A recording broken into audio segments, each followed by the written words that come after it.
చూడండి ఫ్రెండ్స్, ఎవరైనా కానీ కువైట్కి వచ్చేవాళ్ళు సూన్ వీసా మీద వచ్చేవాళ్ళు, సూను రెండోది వాళ్ళ చదువు సర్టిఫికెట్లు పెట్టి ఇక్కడ కువైట్కి వచ్చే వాళ్ళు అయితే ఒక జాగ్రత్త.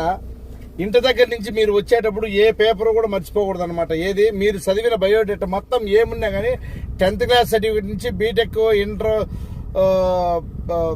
డిగ్రీ చేసింటారు కదా, ఏవి కూడా మర్చిపోకూడదు అనమాట. ఏ ఒక్కటి మర్చిపోయినా కానీ మీ పని జరగదు.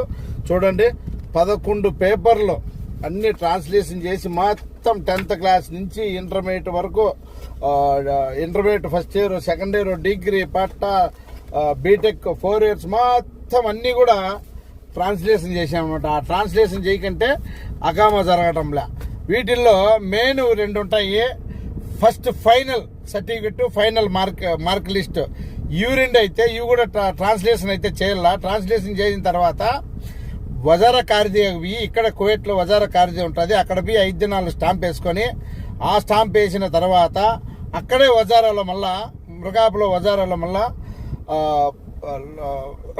వజారాలో లోపల విన్నామంటే అక్కడ మళ్ళా 2 దినాలు స్టాంప్ వేయించుకోవాలన్నమాట. అవి 2 దినాలు స్టాంప్ వేయించుకొని ఈ మిగతా లిస్ట్ ఎన్ని ఉంటాయో, 5 పేపర్లు ఉన్నాయి, 10 పేపర్లు ఉన్నాయి, ఎన్ని ఉంటే అన్ని కూడా అవేం చేయాలంటే ఈ ట్రాన్స్లేషన్, ఇంగ్లీష్ నుంచి ట్రాన్స్లేషన్ లెక్క చేపించి అవి ఇవి అన్ని జత కలుపుకొని మనం పోతే తప్పక సిస్టంలో ఎక్కిస్తారనమాట. అవును, ఈయన సాఫ్ట్వేరేను, సెక్రటరీను, ఈయన పోస్ట్ అదేను, ఒరిజినల్ చదివినాడు, ఇవన్నీ ఒరిజినల్ సర్టిఫికెట్లు అనేది కంప్యూటర్లో ఎక్కిస్తారనమాట. అప్పుడైతేనే మన అకామా తగలుతుంది, లేకంటే అకామా తగలదు.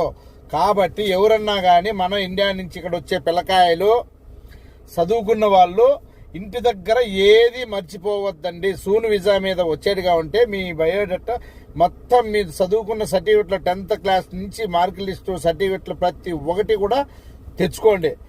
ఏ ఒక్కటి తక్కువ ఉన్నా కానీ ఇబ్బంది పడతారు, మీ పని జరగదు. ఓకే, మీకు ఇటువంటి మంచి మంచి మాటలు వీడియోలు పెట్టినందుకు మీరు మా ఛానల్కి అయితే లైక్ చేసి సబ్స్క్రైబ్ చేసి మాకు సపోర్ట్ చేయండి. ఇటువంటి ఇంట్రెస్ట్ వీడియోలు మీ ముందుకు ఇంకా తెస్తూనే ఉంటాం. ఓకే.